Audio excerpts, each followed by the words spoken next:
She confidently stepped into the role of the controlling queen, setting up the dock, establishing the rules, and staging an ostentatious display of power on the lake. But by the end, that very stage became the place where she was exposed. No fanfare, no trumpets, only applause crashing like thunder. Welcome to the Karen Karma channel, where every story is a powerful response against injustice. Where are you watching this video from? Share in the comments below. Before dawn, when the early sunlight filtered through the trees by the lake, I had already arrived at the water's edge. The lake not only brought peace with its gentle breeze and sparkling light like diamonds, but it also held childhood memories. Times of casting nets, fishing, and rowing boats after tiring days. Every time I gazed into the distance, I felt as if I were merging with nature, forgetting life's worries. But that day, that familiar serene atmosphere was disrupted by something unimaginable. Karen, the woman who had self-proclaimed herself as the president of the Homeowners Association, of our neighborhood, always meddling in everything concerning our living area, had once again caused trouble. I was already accustomed to her orders and autocratic decisions, but this time, Karen's actions went beyond any permission. I stepped to the lake's edge as usual, but from afar, a strange architectural mass appeared that made my heart pause. What had once been an open expanse extending over the water, free, clear, and unobstructed, was now severed by an artificial dock, rising like a tumor on nature's skin. It was not a temporary dock. It was a large-scale structure with zinc-plated steel posts nearly as tall as a person, embedded deep into the lake like claws, fixing control over the water. A man-made wooden deck stretched into the middle of the lake, exuding not a rustic charm, but a glossy, harsh, and cold aura. Along both sides, tense stainless steel chains divided the docking area into sections like spots in a luxury parking lot.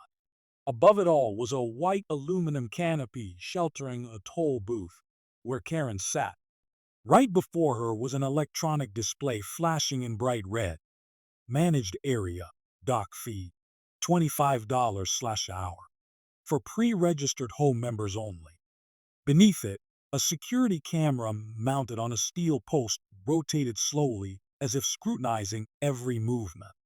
One entrance was blocked by an automatic stainless steel barrier, accompanied by a QR code scanner and an RFID card reader, as if this were the entrance to a high-end resort, not the lake where my neighbors and I once rode at sunset.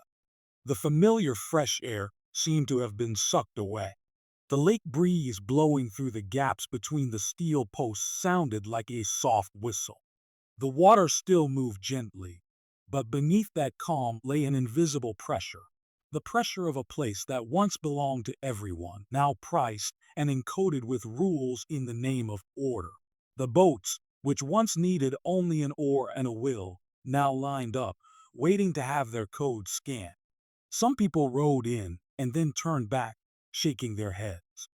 Others reluctantly swiped their cards, their eyes filled with discontent and confusion. And then I saw her, Karen, sitting right behind the toll booth, wearing sunglasses and holding a notepad, with the sunlight reflecting off her, making the scene look like a mobile courtroom where she was judge, jury, and executioner. I froze. Before me was Karen, sitting behind the toll booth, coldly taking notes as if the entire lake belonged to her. Emotions surged, indignation, helplessness, and a deep sorrow as my familiar space was arbitrarily seized. Old memories rushed back like a bitter wind, leisurely afternoons rowing, laughter echoing across the lake, and the absolute freedom in each stroke of the oar. Now, everything was shrouded by something cold and unfamiliar. The dock stood like a scar on the water's surface, and right in its midst, Karen, the woman who always craved control, sat as if she were the queen of this world.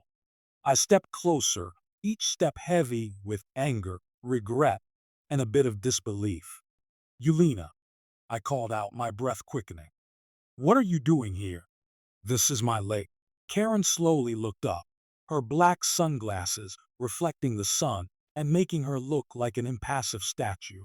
She did not rush to answer. Instead, she flipped a page in her notepad. Then, in a voice as cold as steel, she said, Haven't you heard? I have been working with the neighborhood management board. The Ho has given their consent. This is a renovation project to increase property values for the entire area. I frowned, trying to remain calm though my voice began to rise. The Ho does not own this lake. I am the one who has the right here. What authority do you have to set up an entire dock, collect fees, and turn this place into some kind of gray market? Karen smirked and bent down to adjust the strap on her wrist, as if my words were nothing more than the buzzing of mosquitoes. If you don't like it, then sue, she said with a smirk. I have proper documents. No one here can do anything without my consent. Do you think this lake is your private playground? I clenched my fists, my heart pounding. Every word she spoke cut into the cherished memories of my childhood and the privacy I once held dear. You are not only violating property rights, you are infringing upon what is most sacred to me. This is not just a lake. This is where I grew up. It is a part of my life, I said, my voice choking. Karen squinted, then let out a disdainful sigh. Oh, really? Good luck, neighbor. I stood silently, watching her turn away, continuing to jot down notes and continue collecting fees from people who neither knew nor cared about the history and the true soul of this place. I turned away without another word, but inside, a flame began to ignite. I would not let it pass, not with mere anger, but with strategy. If she wanted to play a power game, I would respond with persistence, legal means, and everything I had to reclaim my last bit of freedom. After many sleepless nights and restless thoughts, I devised a bold idea, both cunning and promising retribution. The idea was to organize a private yacht auction right at Karen's illegal dock. This was not only meant to create an exciting event that would attract the attention of the elite and yacht enthusiasts, but also to expose Karen's abuse of power before the public. I sat quietly in a small room, the yellow light glinting off the plans spread across the table. Every line I typed was like a strategist redrawing the map of a battle without gunfire.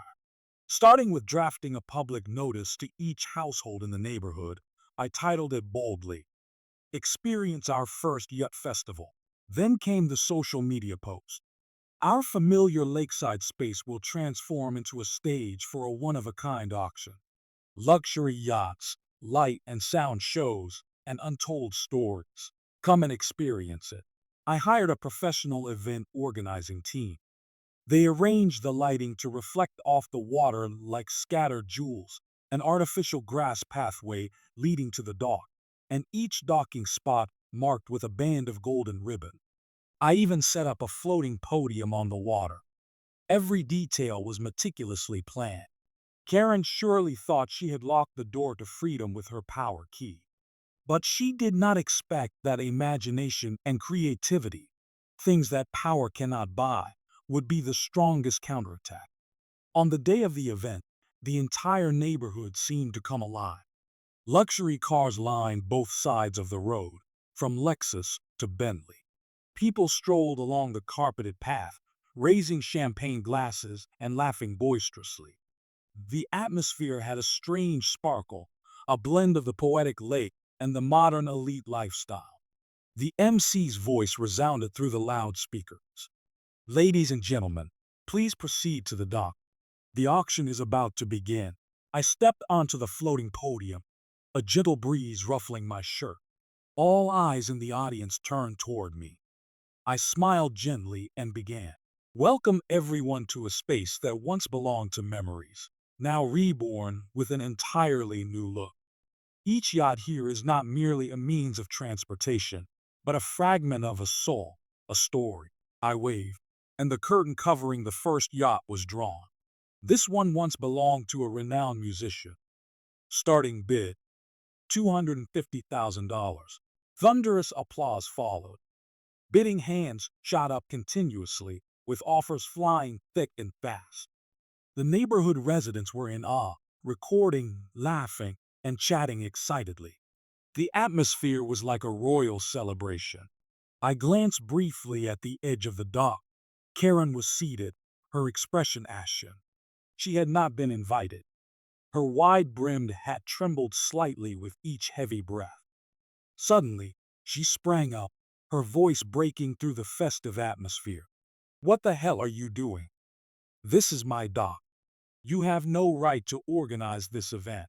Everyone fell silent for a few seconds. All eyes converged on us. I turned back and slowly descended from the podium, each measured step echoing like the beat of a judgment drum. I stopped before her, smiling courteously yet icily. "Oh no, Yelena. This is my lake. I'm just taking advantage of the facilities you set up. Thank you for your thorough preparation." "I couldn't have done it any better," she stammered, her hands trembling. I have permits." "Ho!" I tilted my head and replied softly yet firmly, "The Ho has no authority over this lake. I have confirmed that with my lawyer. But don't worry, I will share images of this event with them. Surely they'd like to know how you have been using the HO's name." A silence fell over Karen and the audience. They burst into laughter, then applauded thunderously. I returned to the podium and raised my champagne glass. "Next, we have a yacht with a classic Italian style. Who will be its next owner?" The auction continued amid resounding cheers. The dock, once a symbol of Karen's control and selfish ego, now shone under the lights, becoming a stage for intelligence, creativity, and a dignified form of artistic resistance. Each yacht was presented as if it were shining in a night of lights. A suave MC declared, "Next, the legendary Riviera 56, capable of gliding on the lake as softly as velvet. Starting bid, $400,000. $700,000. Someone shouted. $900,000. Another followed. The excitement exploded. But beneath that exhilaration, another truth was gradually unfolding. Truth.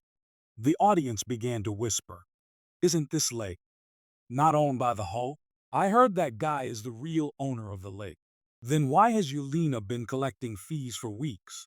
The stage lights not only illuminated the luxurious yachts, but also exposed the false aura of power that Karen had donned. I silently took out my phone, nodding slightly to a man seated in the back row.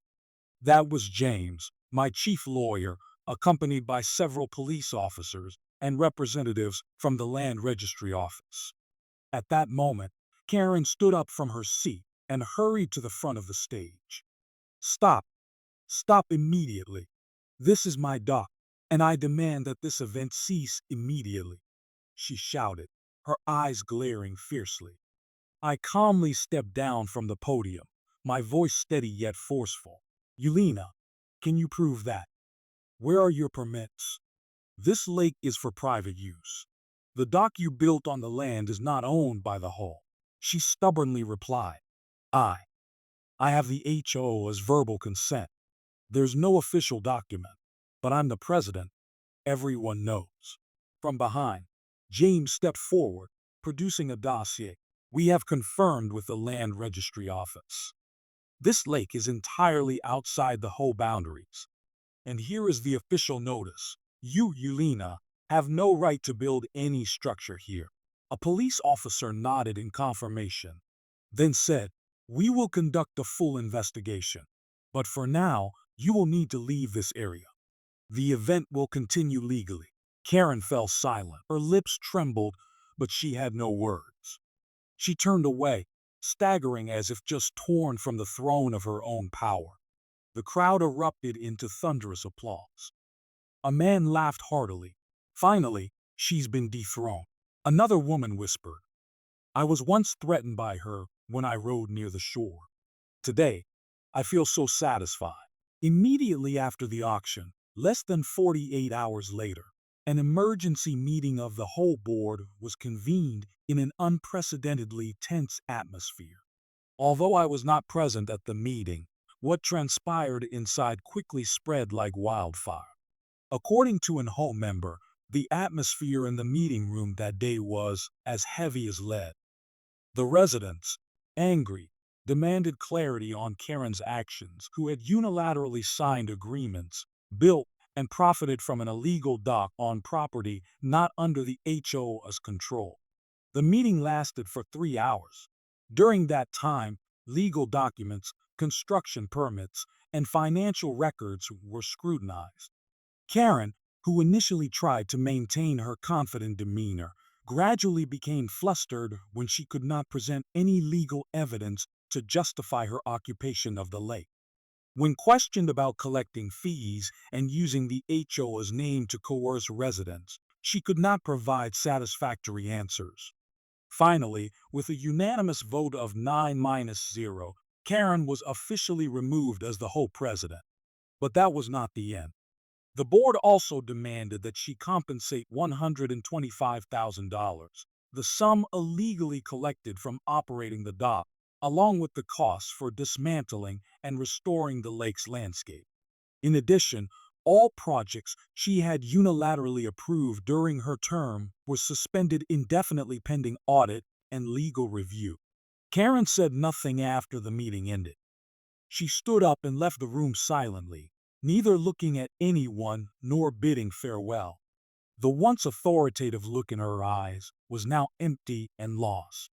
Those who had once been intimidated by her sat there, witnessing the silent collapse of a self-proclaimed queen. That evening, when the last lights on the dock gradually went out, I stood alone by the lake, a glass of red wine shimmering in my hand. The lake returned to its tranquil state. But this time, it was no longer a place occupied by pressure and power. It was a symbol of freedom reclaimed. A stranger approached me and shook my hand. "You didn't just win an auction. You gave this entire neighborhood a lesson in justice and courage." I nodded, gazing into the distance across the water. Sometimes, to preserve something beautiful, one must stand up, not with violence, but with intelligence and resolve. Immediately after the yacht auction event, I set into motion a plan. Together with my team of lawyers and the police, we initiated procedures to forcibly dismantle the illegal dock that Karen had arbitrarily erected. The sky that day was bright, yet the atmosphere felt like a cleansing ceremony. Every tall sign Karen had set up was taken down, every mooring post removed from the lake. A police officer sighed when looking at the sloppy design Karen had once presented to the Ho. She thought she could bypass the law with a few verbal signatures and her arrogance, didn't she? I stood there, witnessing each part of the structure collapse, feeling as if each layer of oppression was being peeled away from this land. An elderly neighbor, Mr. Wilkins, silently placed his hand on my shoulder. "Thank you. I haven't dared go to the lake in a long time. Now I feel that this place truly belongs to us again." And what about Karen? She did not appear during the dismantling. But a few days later, when I passed by the house that was once hers, I saw a dismal scene. Real estate agents cleaning up, a truck loaded with belongings. The front door stood wide open, and in the middle of the empty room, Karen sat dazed on the only remaining wooden chair. I stepped inside, not to provoke, but because I needed to close a chapter. "Are you leaving?" I asked, softer than I had expected. Karen looked up. Her face was gaunt, her disheveled hair in disarray. There was no trace left of the arrogant woman who once sat behind the toll booth. "I lost everything," she murmured. "The house, the reputation, and even myself. I only wanted everything to be tidy, orderly. I didn't think that people would turn their backs." I was silent for a few seconds, then said, "You didn't lose because of order. You lost because you thought you had the right to control everything without consulting anyone. Order isn't about control, it's about consensus, about respect." Karen closed her eyes. A single tear silently rolled down her cheek. They call me the tyrant of the lake, she said. I once believed I was doing the right thing. I offered no reply. Some words are best left unsaid. A few weeks later, the lake gradually regained its original tranquility. There were no more fake barriers, no more toll signs or scrutinizing eyes, only boys fishing, couples rowing into the sunset, and laughter echoing along the green, grassy shore. The people in the neighborhood seemed to revive after a nightmare. Mrs. Clara, once fined by Karen for sitting too long on public benches, returned with her old chair in hand and a novel. Little Lisa, who had been banned from the lake for walking her dog, now ran and played carefree around the water.